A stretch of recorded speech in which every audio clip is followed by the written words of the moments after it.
खम ब्रह्म।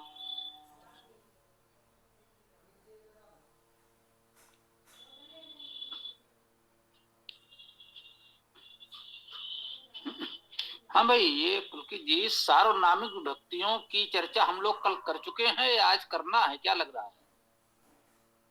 जी गुरु जी, हो चुकी है।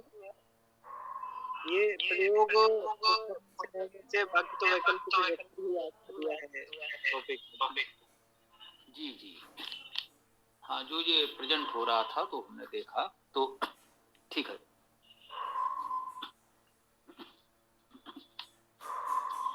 तो आज ये सार्वनामिक विभक्त प्रयोग के कुछ बिंदु हैं जो संभवतः कल नहीं हुए। क्या सीताराम जी कुछ कहना चाह रहे हैं?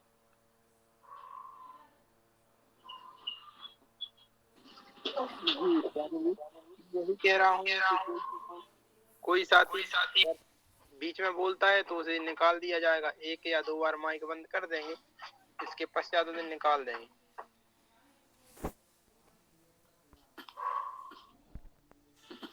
हाँ, ये अनुशासन आवश्यक है। हो सकता है, मानते हैं कि हमारे उन साथियों की भी कुछ व्यवस्थाएं परिस्थितियां हों, परंतु पूरी कक्षा की व्यवस्था बनाए रखने के लिए ऐसा करना आवश्यक होगा। पहले 1-2 बार माइक बंद कर दें, फिर उन्हें हटा दें, तभी कक्षा चल पाएगी। ये तो करना ही पड़ेगा। अच्छा है, और कुछ तो नहीं कहना है ना? ठीक।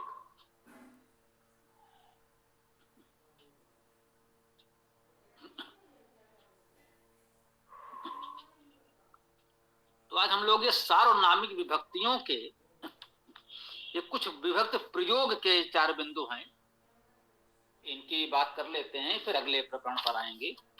तो ये सार्वनामिक विभक्त प्रयोग में केवल 4 बिंदु ये दिए हुए हैं। नियम 1, ये सार्वनामिक विभक्ति चिन्ह सामान्यतः सभी शब्दों में प्रयोग होते हैं, इसीलिए इनको सार्व कहा जाता है, चूंकि सब में चलते हैं। कर्ता व कर्म के द्विवचन तथा बहुवचन में कुछ महत्वपूर्ण परिवर्तन होते हैं, उन्हें अभ्यास से सीखना उपयोगी है। भाई कहीं ताकादा हो गया, कहीं कुछ हो गया, कुछ इस प्रकार की छोटी मोटी बातें ही हैं, तो वो अभ्यास से आ जाएंगी। उसके लिए बहुत अधिक नियम निर्देश करना आवश्यक नहीं है। और स्वाभाविक है, ये सब परिवर्तन वैकल्पिक हैं। एक तो हाँ, इन परिवर्तनों को समझे कि एक तो वो आपके बोलचाल में ध्वनि विज्ञान के अनुसार स्वभावतः हो जाएंगे। उसके लिए किसी नियम के जानने की आवश्यकता नहीं है। जैसे हमने कहा, उदाहरण के लिए कोई कहे ये ठीक है कि व्याकरण में बताया गया है कि ता वर्ग का उच्चारण स्थान दंत है, प वर्ग का उच्चारण स्थान ओष्ठ है, तो ऐसा नहीं कि उन्होंने बताया है इसलिए हम ऐसे बोलते हैं। हम ऐसे बोलते हैं, इस बात को उन्होंने भी बताया है, इसको जो समझना चाहिए। जिसने ये व्याकरण नहीं पढ़ी है, जिसने ये वर्ण शिक्षा नहीं प्राप्त की है, पूर्णतः अशिक्षित हो, वह भी जब तवर्ग का उच्चारण करेगा, ताथा दाधा ना बोलेगा, तो दंत से ही बोलेगा, न तो वर्ग से बोलेगा। एक अशिक्षित अपढ़ व्यक्ति भी पाफा बाभा माँ बोलेगा तो ओष्ठ से ही बोलेगा, और कोई विकल्प उसके पास है नहीं। उसने ये व्याकरण पढ़कर नहीं सीखा है। व्याकरणाचार्यों ने लोगों को बोलते हुए देख कर सीखा है और उसे हमारे लिए स्पष्ट रूप से लिख दिया है। ये उनका योगदान है, इसे हमें समझना चाहिए। और यह बात व्याकरण के सभी नियमों के लिए सत्य है। ये सबसे महत्वपूर्ण बात जो हम आप सब लोगों को सिखाना बताना चाहते हैं, वो ये है कि भाषा को देखकर व्याकरण बनी है, व्याकरण को देखकर भाषा नहीं बनी है। तो जो व्याकरण के नियम है वो स्वभावतः आप ऐसा बोलते ही हैं सहज भाव से, तो ये समझे। और फिर जब आप अभ्यास करेंगे, पाठ करेंगे, वेद आदि ग्रंथों को पढ़ेंगे, तो वो स्वभावतः आपके अभ्यास में आ जाएगा। केवल थोड़ा दिशा निर्देश के लिए, संकेत के लिए ये सरल संस्कृत व्याकरण की पुस्तक आप पढ़ लेंगे, तो इतना मार्गदर्शन आपके लिए बहुत उपयोगी और पर्याप्त भी होगा। इसे कहा गया नियम 1 में सार्वनामिक विभक्ति चिन्ह सामान्यतः सभी शब्दों में प्रयोग होते हैं। कर्ता व कर्म के द्विवचन तथा बहुवचन में कुछ महत्वपूर्ण परिवर्तन होते हैं, उन्हें अभ्यास से सीख सकते हैं। नियम 3, व्याकरण में ता का प्रयोग अपादान पंचमी विभक्ति तथा त्रा का प्रयोग अधिकरण सप्तमी विभक्ति में करने का विशेष नियम निर्देश है। ये तो व्याकरण में बताया ही गया। इसके साथ ही अन्य विभक्तियों में भी ता तथा त्रा का प्रयोग होने की बात भी कही गई है। अन्य सामपि दृश्यते, हमने कहा ऐसा सूत्र मिलता है, अन्य सामपि दृश्यते, इसी के लिए कहा गया है कि यह अन्य विभक्तियों में भी दिखता है। दिखता है का क्या आशय, यही बात है कि जो लोग बोलते हैं उनके बोलचाल में ऐसा प्रयोग होता है, और कह सकते हैं कुछ साहित्यकारों की रचनाओं में, काव्य नाटक आदि में भी ऐसा प्रयोग दिखता है। तो भाई उन्होंने कहा अन्य सामग्री पे ऐसा भी दिखता है, अन्य विभक्तियों में भी दिखता है, यही उन्होंने बताया है। तो आप भी प्रयोग कर सकते हैं, भाव यही है, ठीक है ना। नियम 4, कर्ण तथा अपादान कारकों में ता का प्रयोग प्रायः होता है हिंदी चिन्ह से के समान स्पष्ट। मुझे लगता है कल बात हो गई है तो ठीक है, नहीं तो ये बात यहीं पर पूरी हो जाती है। अब हम लोग जिस महत्वपूर्ण प्रकरण की ओर बढ़ रहे हैं वह है वैकल्पिक नामिक विभक्ति। ये महत्वपूर्ण इसलिए है कि इसी को सीखने में कुछ कठिनता जटिलता, फिर भी हम इसको सरलता से समझने का प्रयास करेंगे।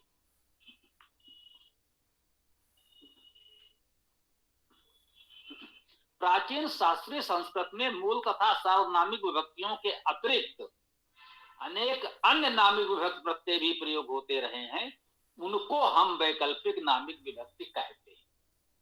हम स्पष्ट कह रहे हैं कि अब तक हमने जो आपको बताया मूल नामिक विभक्ति, वो व्याकरण के मूल पुस्तकों में यथावत प्रारंभ में लिख दिए गए। फिर हमने आपको बताया सार्वनामिक विभक्ति, जो आपकी सरलता के लिए हमने कुछ व्याकरण के नियम, प्रत्यय आदि, साहित्यिक ग्रंथों में प्रयोग हुए को देख करके हमने आपको कुछ बातें बताई जिनका प्रयोग सीखना, प्रयोग करना सरल है, और जो व्याकरण के नियमों के अनुकूल हैं, विपरीत नहीं है, इतना ही मान लें। और सामान्यतः साहित्यकार प्रयोग करते आए हैं, इसलिए आप भी प्रयोग कर सकते हैं। तो वो सरल है प्रयोग में, उन्हें सार्वनामिक विभक्ति कहा। मूल नामी विभक्तियां मूल हैं ही, सार्वनामिक विभक्तियां वो है जिनका प्रयोग होता रहा है और कहीं ना कहीं व्याकरण में निर्देश भी है, भले ही बहुत प्रमुखता से ना हो। ठीक, अब इनके अतिरिक्त जो विभक्तियां प्रयोग होती हैं, मूल नामी विभक्ति और सार्वनामिक विभक्ति के अतिरिक्त जो विभक्तियां प्रयुक्त होती हैं, उनको हमने वैकल्पिक नामी विभक्ति कहा है। ये हमने कहा है, इसका दायित्व हम विनम्रता से स्वीकार करते हैं। कोई हमसे सहमत या असहमत हो सकता है, वो आपको अधिकार है कि भाई से आप वैकल्पिक क्यों कह रहे हैं। केवल इसीलिए कह रहे हैं कि वो मूल हैं और ये सार्व हैं, जो शेष रह गई वो हमने कह दिया वैकल्पिक। इनके बिना उनके मूल और सार्व के प्रयोग से आपकी भाषा चल सकती है, फिर भी इनका प्रयोग बहुत होता रहा है, इसलिए आपको जानना चाहिए, सीखना चाहिए। ये हम भी कह रहे हैं, विभक्तियां तो हैं, आपको जानना सीखना भी पड़ेगा, क्योंकि प्राचीन संस्कृत साहित्य में इसका बहुत प्रयोग हुआ है। इसलिए प्राचीन साहित्य को पढ़ने समझने के लिए आपको इनकी जानकारी होनी ही चाहिए, इसलिए हमें इसे सीखना भी है। वैकल्पिक इस अर्थ में है कि प्रारंभ में यदि आप नहीं भी जानते हैं तो उन दोनों से आप संस्कृत का व्यवहार कर सकते हैं, प्राथमिक स्तर पर कम से कम कर सकते हैं। ठीक है, तो इसमें एक विशेष तथ्य यह बताया गया है कि यह तथ्य सभी विद्वान एक मत से स्वीकार करते हैं कि वेद की भाषा अधिक सरल और व्यवहारिक है। बाद में लोक व्यवहार में कुछ विभक्त प्रत्ययों का प्रयोग अधिक होने लगा तथा कुछ का प्रयोग अल्प हुआ। व्याकरणाचार्यों ने अपने समय में जिस प्रयोग को अधिक प्रचलित पाया उसे मान्यता दी, इसीलिए उस भाषा को लौकिक संस्कृत कहते हैं, जो लोक में व्यवहार होता रहा। शब्द रूपावली में ऐसे विभक्तियों को स्थान दिया गया है, इसीलिए हमें सीखना भी है। सरल संस्कृत व्याकरण में इनको विकल्प या अपवाद माना जा सकता है, क्योंकि इनको सीखने में थोड़ी सी कठिनाई होती है। तो ये कहा कि पहले बाकी सीख लें, धीरे धीरे इसको भी समझ लेंगे। ध्यातव्य है कि प्राचीन ग्रंथों में वैकल्पिक विभक्तियों का भी प्रयोग हुआ है, अतः उनका अर्थ जानना उपयोगी है, परंतु मूल तथा सार्वनामिक विभक्तियों के सरल प्रयोग छोड़कर वैकल्पिक विभक्तियों को ही सीखने पर बल देना उचित नहीं। यही तरीका संस्कृत भाषा को कठिन तथा अरुचिकर बना देता है। अतः व्यावहारिक जीवन में मूल तथा सार्वनामिक विभक्तियों का प्रयोग सीखना तथा उपयोग करना ही उचित है। यही मान लीजिए हम कहते हैं कि प्राथमिक स्तर पर तो ऐसा होना ही चाहिए। जब कोई शास्त्रीय आचार की स्थिति में आ जाए तो फिर तो कोई नियम नहीं, वो जो चाहे करे, फिर तो विद्वान है, विद्वान जो भी करेगा वो उचित ही करेगा, उसको कोई निर्देश देने की आवश्यकता नहीं है, उसको कुछ कहने की आवश्यकता नहीं है, वो तो विद्वान है, जो करेगा उचित ही करेगा। लेकिन जब तक वो विद्वान नहीं है, विद्यार्थी है, अभी प्रारंभिक स्तर पर है, तब तक उसको संभाल के चलना सिखाना पड़ता है कि भाई थोड़ा संभल के ऐसे चलो, गिरो नहीं। जब वो बड़ा हो जाएगा फिर तो जैसा चाहेगा दौड़ेगा ही। ठीक है। वैकल्पिक नामिक विभक्तियों को संस्कृत भाषा में लेखन तथा संभाषण का अभ्यास हो जाने के बाद ही सीखना उचित है। यही एक बार संस्कृत भाषा आपकी अपनी हो जाए, आपका भय मिट जाए कि ये कोई पराई भाषा है, बहुत कठिन है, इसको कैसे सीखे समझेंगे, तो आपने मूल और सार्वनामिक विभक्तियां सीख ली, शब्दों का प्रयोग आप करने लगे, भले ही उससे कुछ अलग लगे परंतु वह भी शुद्ध है, अशुद्ध प्रयोग नहीं है, तो आप कर सकते हैं, फिर देखी जाएगी। आइए नामिक विभक्ति के कुछ सरल प्रयोग इनकी चर्चा कर लेते हैं।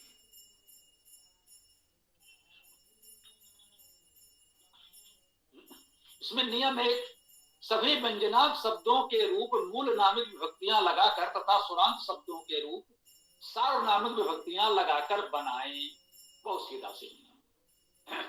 व्यंजनांत है तब तो मूल नामिक विभक्तियां लग ही जाएंगी, उसमें सार्व विभक्तियां भी लगा सकते हैं, कोई समस्या नहीं है, तो ठीक है मूल लगाइए, ठीक, कोई कठिनाई नहीं है, लगा सकते हैं।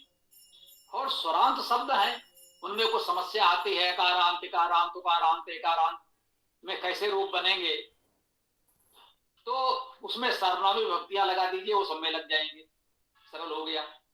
कुछ शब्द अपवाद हैं, हम स्वीकार करते हैं, क्योंकि वो नियम ही क्या जिसके अपवाद ना मिले, ये भी कहा जाता है कि अपवाद से नियम की ओर पुष्टि होती है, क्योंकि एक नियम बताया सर्वत्र कि नहीं यहां तो नहीं लग रहा है नियम, बोले हाँ ये अपवाद, कहीं एक दो स्थानों पर वो नियम नहीं लग रहा है, आपने बताया कि यहां नहीं लग रहा है, ये अपवाद है, इससे सिद्ध हुआ कि शेष स्थानों पर अधिकांशतः वो नियम लग रहा है।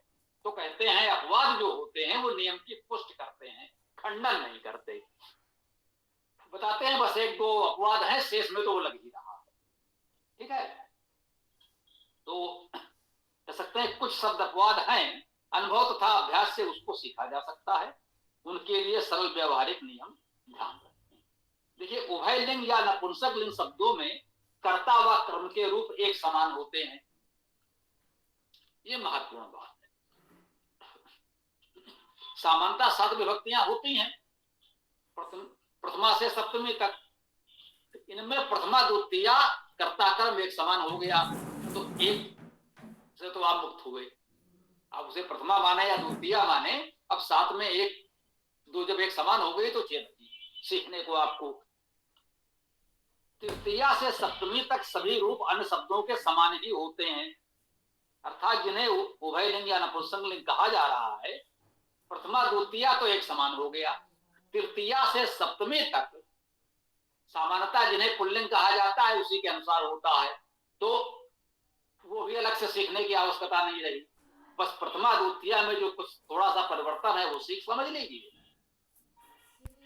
वो भी दोनों एक समान है, केवल एक ही विभक्ति सीखनी है, वही प्रथमा में भी और वही द्वितीया में भी, तृतीया से सप्तमी तक तो पुल्लिंग के समान होगा ही होगा, उसमें कुछ नया सीखने को नहीं है। अब होता क्या है, जब बच्चे से पूरे कह दिए जाते हैं रूप रट के आना, तो फिर लगता है कि तो बड़ा कठिन कार्य बताया जा रहा है, अब इतना बता दिया तो कोई समस्या नहीं बची, है ना। इसको यूं समझे कि संस्कृत में कुछ विशेष शब्दों को भी उभय लिंग कहा जाता है, जब जिनके लिए शब्द प्रयोग होते हैं वे नपुंसक लिंग के नहीं होते। जैसे कहा कि संस्कृत में शब्दों का लिंग होता है, उसके अर्थ का नहीं। अर्थात लिंग का आशय वहां वास्तव में उसके स्त्री या पुरुष होने का है ही नहीं। उसको ऐसे ही समझें कि इस वर्ग में जो शब्द रखे गए हैं उनके विभक्तियां इस प्रकार से होंगी, उनमें ये विभक्तियां लगेंगी, बस उसको इतना ही समझना है ना। जैसे लिखा है कलत्रम का अर्थ पत्नी है, लेकिन स्त्रीलिंग के अनुसार इसके रूप नहीं चलेंगे जो अन्य स्त्रीलिंग के शब्द हैं। जैसे पत्नी ही है तो पत्नी के रूप अलग प्रकार से चलेंगे, जिन्हें हम स्त्रीलिंग कहते हैं उस प्रकार से चलेंगे मान लीजिए, और कलत्र के रूप नपुंसकलिंग या उभयलिंग जैसे चलेंगे। तो अर्थ तो वही है। तो इसका अर्थ है कि अर्थ की दृष्टि से तो ये भी स्त्रीलिंग हुआ, लेकिन रूप चल रहे हैं उभयलिंग के अनुसार। तो स्पष्ट है कि संस्कृत में जो लिंग है उसका आशय स्त्री पुरुष नर नारी के भेद से नहीं है, वो केवल शब्दों का एक वर्गीकरण श्रेणी है जिसमें विभक्तियां एक समान चलती हैं, उनको एक वर्ग में रखा गया है, बस ऐसा ही समझना चाहिए। नियम 3, अकारांत के अतिरिक्त सभी ऐसे उभयलिंग माने जाने वाले शब्दों के प्रथमा व द्वितीय एक वचन में विभक्ति का लोप होता है। अर्थात मूल शब्द ही प्रयोग होते हैं। चलिए ये समस्या भी हल हुई। केवल प्रथमा द्वितीय ही सीखना था, उसमें भी बता दिया कि एक वचन में तो विभक्ति का लोप हो जाता है, कुछ भी नहीं जोड़ना होता। अकारांत के अतिरिक्त, अकारांत में यही माँ जुड़ता है, कलत्रम जैसे है माँ लिखा हुआ है, पुस्तकम तो यही जुड़ता है। अभी उदाहरण के रूप में पुस्तक और ग्रंथ की भी हमने चर्चा की थी। पुस्तक और ग्रंथ का अर्थ तो एक समान है। पुस्तक उभयलिंग या नपुंसकलिंग में है, ग्रंथ पुल्लिंग में है। तो ये शब्दों का लिंग है, अर्थ का नहीं है, ये मुख्य बात में समझनी है। नियम 4, उभयलिंग अकारांत शब्दों में कर्ता हुआ कर्म दोनों के एक ही वचन में, दोनों के एक वचन में माँ विभक्त प्रत्यय ही लगता है, अर्थात कर्ता में भी विसर्ग के स्थान पर माँ होता है, कलत्रम पुस्तकम फलम आदि। द्वितीया में तो ये माँ आता ही है, उसमें देवम रामम भी होगा, बालकम भी होगा। यहाँ पर प्रथमा में भी पुस्तकम जलम फलम होगा। उभयलिंग शब्दों में प्रथमा द्वितीया द्विवचन में ई तथा बहुवचन में ई लगता है, द्विवचन में दीर्घ ई और बहुवचन में ह्रस्व ई। उभयलिंग शब्दों के प्रथमा द्वितीया बहुवचन में वर्गों के पंचम वर्ण तथा अंतस्थ के अतिरिक्त कोई वर्ण अंत में होने पर अंतिम स्वर्ग दीर्घ होकर उसके बाद ना लगता। इसको थोड़ा समझने का प्रयास कर सकते हैं। अंतिम वर्ण उसका जो भी है, अंतिम अक्षर जो है वो पंचम वर्ण, पापा बाबा माँ, माँ ये पंचम है, तो ये जो पांचवा वर्ण है पंचम वर्ण है। तथा अंतस्थ, अंतस्थ क्या है यार, अलावा हम लोग वर्ण शिक्षा में पढ़ चुके हैं। तो ये पांचवा वर्ण और अंतस्थ के अतिरिक्त इतने को छोड़ दीजिए, 4 अंतस्थ के और 5 वो पंचम वर्ण के, ये 9 वर्णों को छोड़ दीजिए। इनके अतिरिक्त कोई वर्ण अंत में होने पर अंतिम स्वर्ग दीर्घ होकर उसके पश्चात ना लगता है। जैसे उदाहरण के लिए पुस्तक है आपका, पुस्तक का अंतिम वर्ण जो है वो न तो पंचम वर्ण है, न तो पांचवा है और ना अंतस्थ है, का है अकारांत है, आ है। अब क्या होगा, ये लघु का लघु आ है वो दीर्घ हो जाएगा, तो हो गया पुस्तका। उसके बाद ना भी जोड़ना है तो हो गया पुस्तकान। अब इस नपुंसक लिंग में पहले बताया जा चुका है कि बहुवचन में ई लगना है, तो पुस्तक में जिसे लघु आ का दीर्घ आ हुआ पुस्तका बन गया, ना जोड़ना है पुस्तकान हो गया। अब उस ना में ई और आ गया तो पुस्तकानी हो गया। तो इस प्रकार से पुस्तक का प्रथमा द्वितीया बहुवचन में पुस्तकानी बन गया। अब इसी बात को संस्कृत सूत्रों में व्याकरण ग्रंथ में बताया गया होगा, स्वाभाविक है। जिनको वो पाणिनि सूत्र अष्टाध्यायी कंठस्थ है उनके लिए तो कोई बात नहीं है, लेकिन जिनकी वहां तक पहुंच नहीं है वो इसको सरल भाषा में समझ सकते हैं। यही बात वहां पर संस्कृत सूत्रों में बताई गई है। अब उदाहरण के लिए इसी पुस्तक को समझे, आगे बताया गया है कि पुस्तक प्लस ना प्लस ई, तो क्या है? अब इस पुस्तक का बहुवचन है पुस्तका ना ई पुस्तकानि। वारी, वो अकारांत था, ये इकारांत उदाहरण ले लिया गया। वारी ना ई, वारी ये लघु का दीर्घ हुआ वारी, ना और ई वारीणी। अब वही ना है, क्योंकि वारी में रा है तो मूर्धन्य रा होने के कारण ना के स्थान पर मूर्धन्य रा हो गया, वारीणी हो गया, वारीणी नहीं हुआ। ठीक। अब मनस शब्द को समझें, ये थोड़ा और कुछ अलग हटके ये कहें कि ये व्यंजनांत है, हलंत है, सा है। मनस ना ई, अब कहा गया है अंतिम स्वर, ये ध्यान दीजिएगा, ये जब हलंत है, अस्वर है, अंत में सा है, तो सा में तो कोई स्वर है नहीं, और नियम में कहा गया है अंतिम स्वर। तो अंतिम स्वर क्या हुआ? ना में जुड़ा हुआ आ। ना के साथ जो आ है यही इस शब्द का अंतिम स्वर हुआ। इस आ के बाद सा है जो व्यंजन है, स्वर नहीं है, और सा के पश्चात कोई स्वर है नहीं, तो दीर्घ क्या होगा? इस ना का जो आ है वो दीर्घ होगा, तो हो गया मन के स्थान पर मना, मना हो गया। अब इस अंतिम स्वर के बाद ही ना आना है, ये विशेष बात ध्यान में देनी है। सा के बाद ना नहीं आएगा, अंतिम स्वर के बाद, अंतिम स्वर दीर्घ होगा, उसके पश्चात ना आएगा। अंतिम स्वर ना है, वो दीर्घ हुआ मना, उसके पश्चात ना आ गया तो मनान, और फिर सा पहले से था वो आ गया, और उसके बाद अंत में ई जुड़ गया, तो क्या बन गया? मनांसी। क्योंकि मन से मनांश कैसे बना, ये तो कहेंगे यार ये कहां से आ गया? मन था और मनांसी हो गया, मनस। अब मनस से मनांसी होने में मुख्य बात ये ध्यान देने की है कि अंतिम स्वर्ग को, अंतिम स्वर जो है उसे दीर्घ होना है, और उसके पश्चात ना लगना है, तो मन का मनान तो बनेगा। यदि सा ना होता, केवल मन होता, तो पुस्तकान की तरह मनानी बन जाता। क्योंकि सा है, मनस है, तो मनान तो बना, लेकिन ई से पहले जो सा शेष रह गया है वो आ जाएगा, तो ये मनांसी हो जाएगा। इसी प्रकार यजुष, इसमें भी सा है, इसमें स्वर जा में ऊ है, जा के साथ ऊ स्वर है, और उसके बाद सा है, तो वही होगा ना, और ई क्या हुआ? ये लघु का दीर्घ हुआ यजु, फिर ना आया, फिर सा आ गया, ई आ गया, तो क्या बन गया? यजूंसी। तो ये मनांश और यजूंसी, तो नियम वही है, नियम में कोई परिवर्तन नहीं हुआ। अंतिम स्वर्ग दीर्घ हुआ, उसके पश्चात ना आया, और अंत में लघु ई आया। इसी तरह से मनांश और यजूंस भी बना, जैसे पुस्तकानी और वारेण बना। क्योंकि अंतिम वर्ण एक प्रकार से व्यंजन था, हलंत था, इसलिए उससे पूर्व के स्वर को दीर्घ हुआ, उसी के तत्काल पश्चात ना आ गया, और ई फिर सा के पश्चात आया।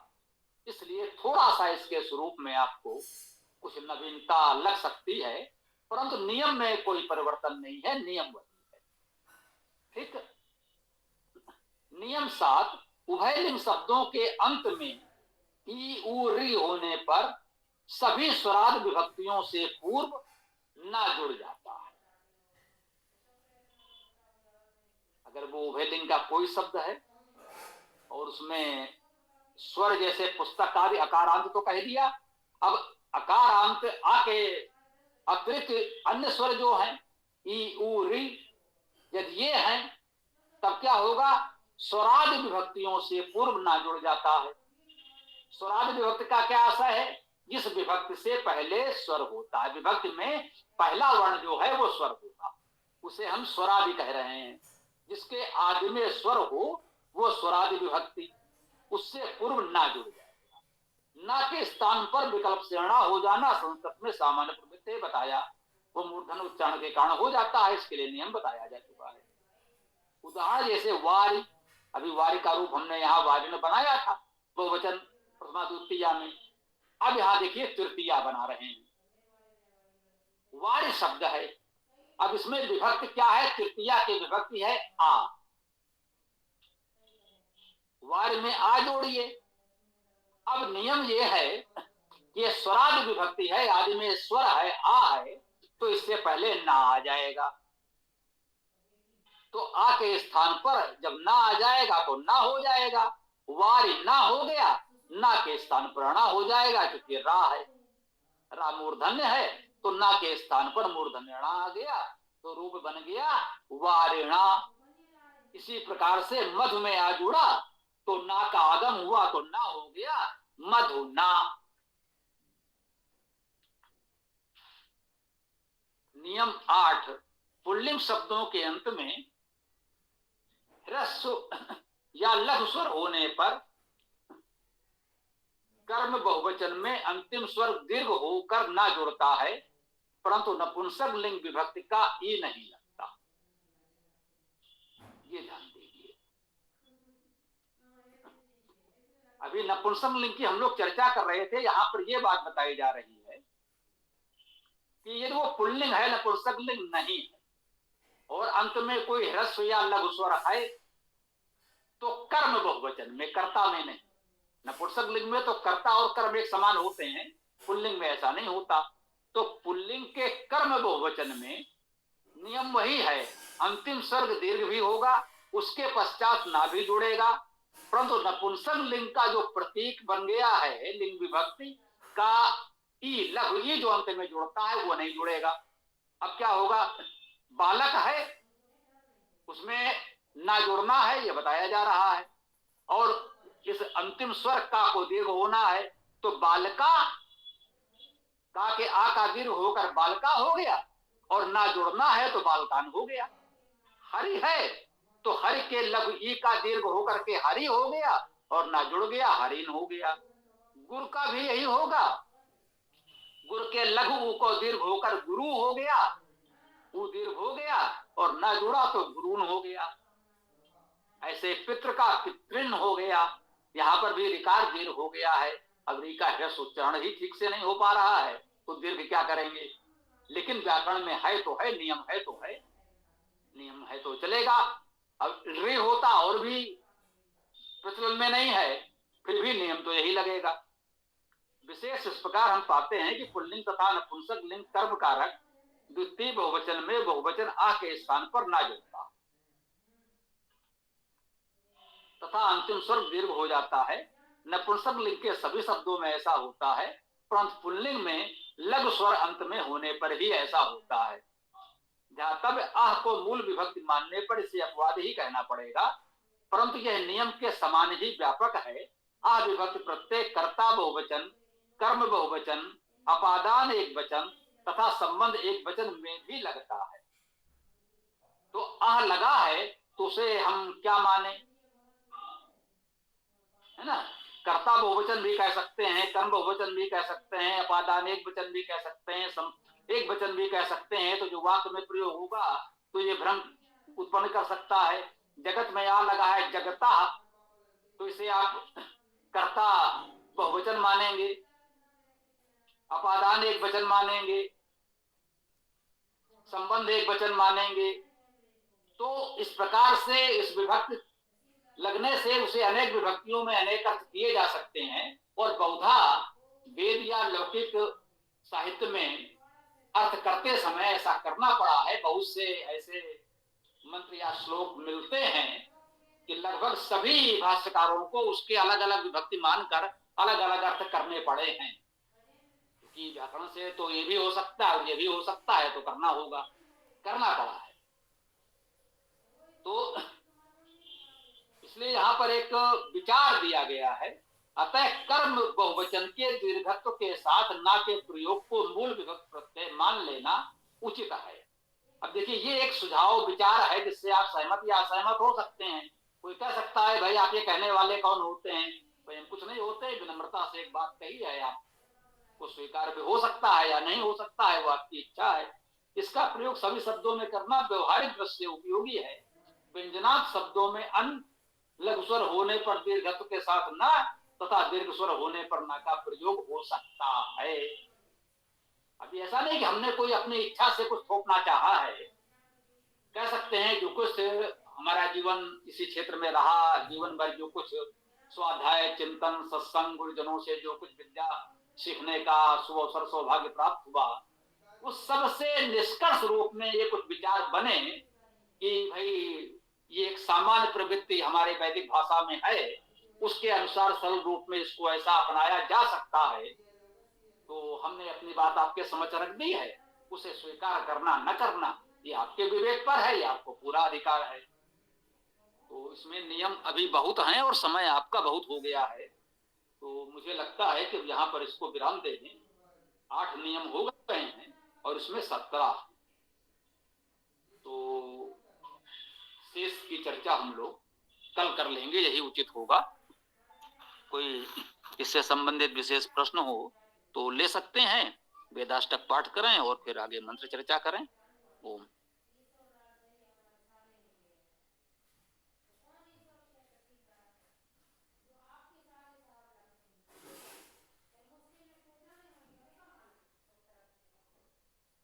ऐसा करो, वेदाष्टक पाठ कर लें और यदि कोई प्रश्न आएगा भी तो उसके पश्चात अगले प्रश्नोत्तर में उसको ले लिया जाएगा मंत्र के साथ।